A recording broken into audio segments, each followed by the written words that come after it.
Your Steve Jones Show podcast is loading now. The Steve Jones Show podcast is sponsored by Sunbury Motors, North 4th Street in Sunbury, and Sunbury Motors Kia, routes 11 and 15 in Hummel's Wharf.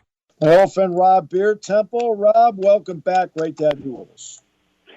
Steve, my feet were frozen on Saturday afternoon. I was very despondent and unhappy and depressed. It was gray, it was cold, it was snowy, it was a devastating loss.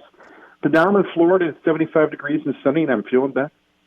Oh, good. I'm in Amherst, where it's 33. All right, so. Okay.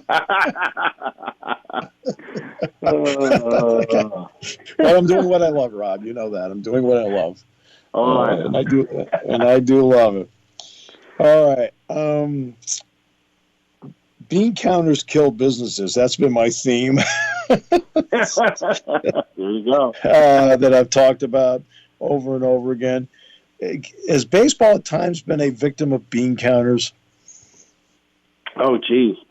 Well, yeah. I mean, that's a big part of the game now, and it's funny. You started to see. I don't know if you caught any of the coverage from any of the outlets from the general managers' meetings last week, but now we're starting to see some cracks. There was, obviously some agents take some shots at teams that are tanking. I saw a couple of GMs that kind of hinted around that, there's teams out there that are tanking, and I wonder if we're going to see any changes because of this. I mean, I think we might still be at the point where people are kind of quietly cranky, but I think that volume is going to get amped up. I mean, some of it is, prelude to the new CBA talks, to right around an agreement, but I think there's just some genuine grumpiness throughout the league and it's funny because some of it is the bigger market teams that are spending money and putting together clubs and trying to win. And I think there's a little discontentment with some of the other clubs that aren't maybe living up to all their spirit of the game requirements. So maybe the day of the bean counter, I don't think it ever goes fully away, but maybe that influence will wane just a little bit. We can keep our fingers crossed. Because the late George Steinbrenner, one of his primary complaints about the luxury tax is not that he had to pay it. I mean, he understood it. But his complaint was that teams kept it. Yep. Yeah. When they were supposed to take the money and invest it in personnel. And what was it, 3 years ago? Was it 18 that each team got $50 million? In that settlement. Right? They got it from the .com sale, yeah. Yeah, it's $50 million each. So between luxury tax and $50 million each, what'd the Pirates do with theirs? They have I'm sure, a team of lawyers that explored the meaning of the words "improve the franchise" and stretch those words to the limits. You think improve the team means, get a right fielder who can actually play and hit the ball. Yeah.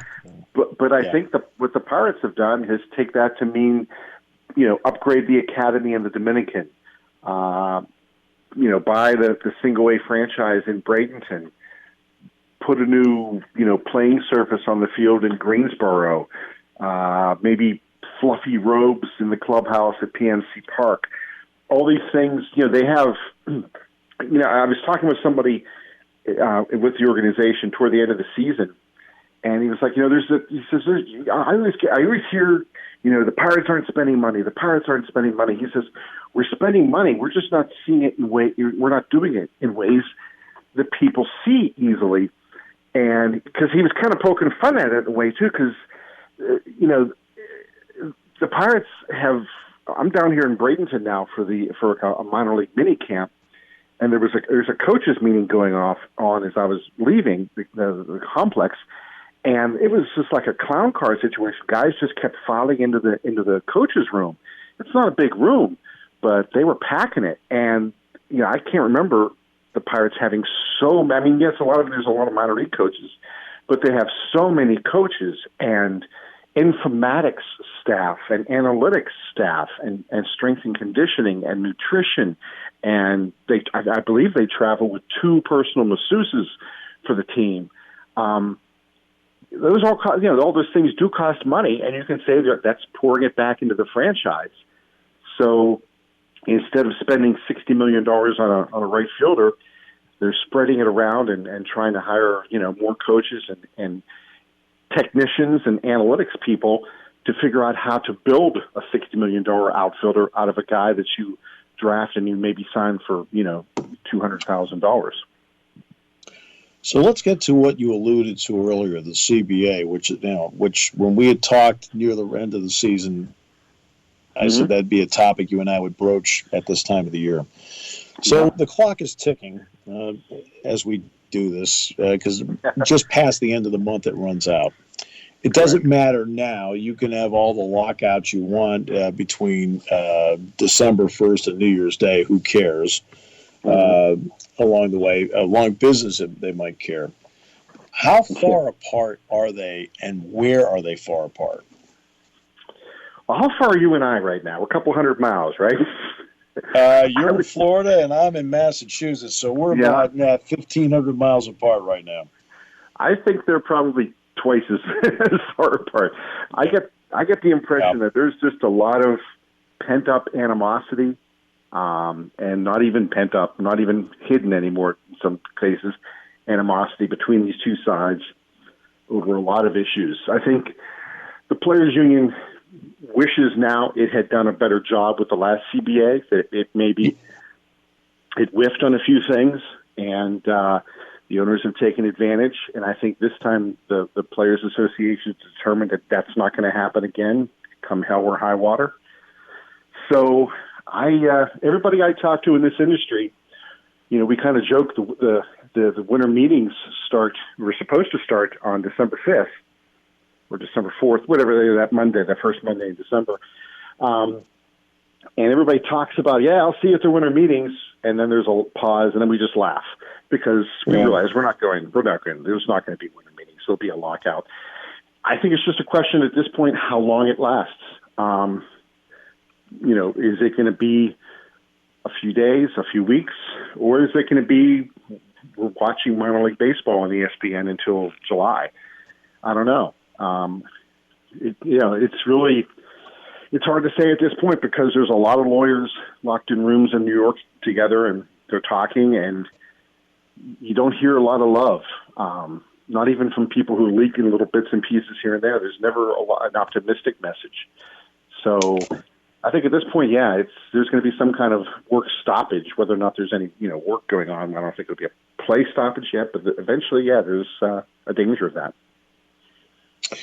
Is the primary issue the salary cap, which you and I both know the luxury tax is kind of a cap in some ways. Is that part of it where the owners would like to get better control over themselves at the expense of the players' freedom?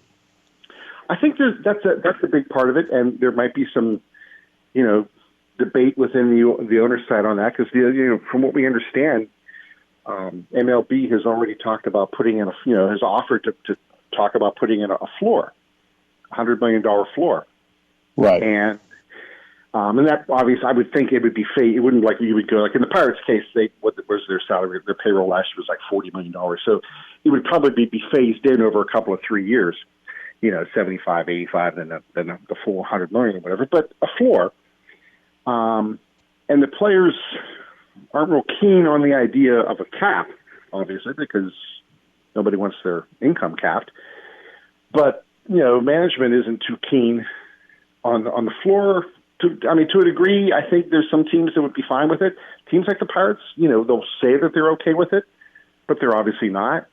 But I think it goes beyond that too. I think that there is, and this is something when I've talked to Tony Clark in the past.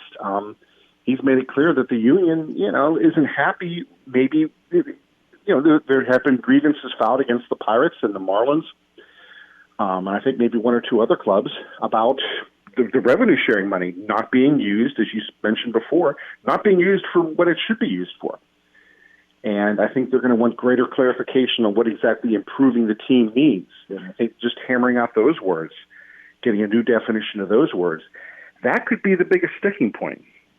Because I don't think that the players know that all these teams have money. They're not happy with how it's being spent. And capping the upper level of it, it's going to take a lot to get them to agree to that. So there's many issues out there, and there are probably some that I'm not even fully cognizant of that are coming into play, because they're things that would be 2 or 3 years down the line in terms of how this game is watched, and where, in terms of streaming and whatnot, and all that's going to generate money, and how is that money going to be divvied up and shared or not shared, and whatnot. And there's a lot to consider, and not all of it just deals with the next couple of years. In fact, just to give everybody an example, Rob's talking about with a floor. It's the minimum amount you can spend on salaries. And the Philadelphia 76ers, when they were, quote, tanking a few years ago, were hit with a fine from the NBA because they fell below the floor. And people don't. I think people forget that happened, that they fell below the floor. Expansion of playoffs. Expansion of playoffs means more money for ownership. Is that something that also needs to be negotiated with the players, that they get a bigger slice of postseason money?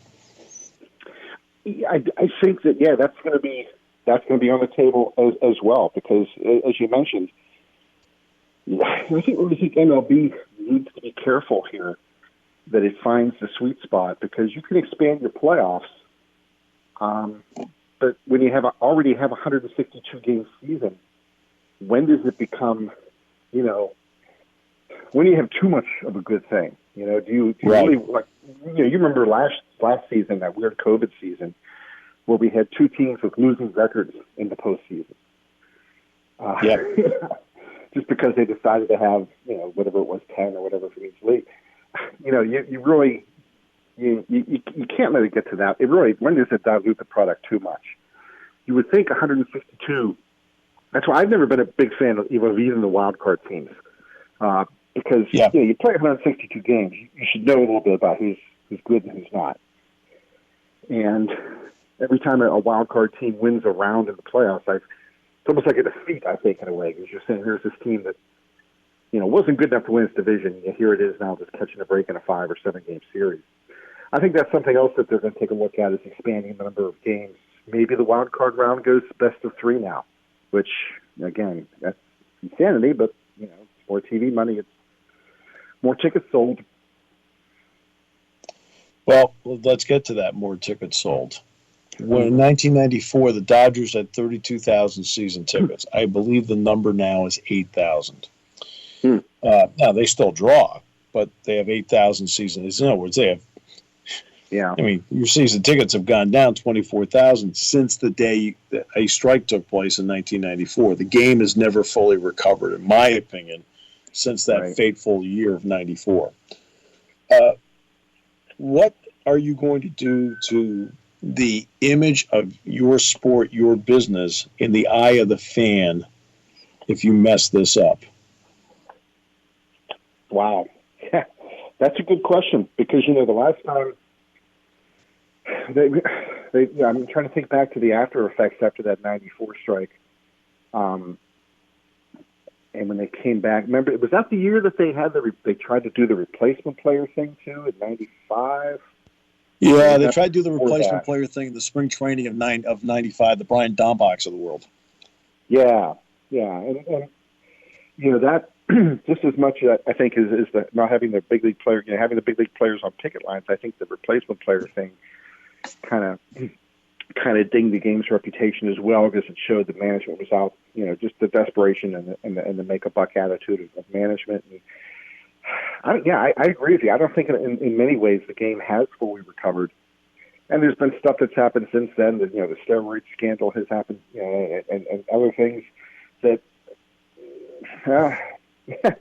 I think is, it's almost, sometimes I even wonder if MLB cares as much about the fans in the seats, because you're always going to have fans in the seats for the jewel event, for the for the World Series, for the playoffs, the All-Star game. But maybe you don't need fans in seats if people are watching on their phones and they can watch it anywhere, anytime. And you're going to be making revenue through that, maybe even more revenue than you would from some guy, plunking down $50 for a ticket. Maybe that's where the attention of the league's focus is heading toward now. that, maybe we can afford to ding the rep of the game a little bit, because at the end of the day, people are still going to flip on their phone or their laptop or their iPad or whatever and watch a few minutes of a game. Maybe not even a whole game, but that's okay. We still collect for the whole price. So there you go.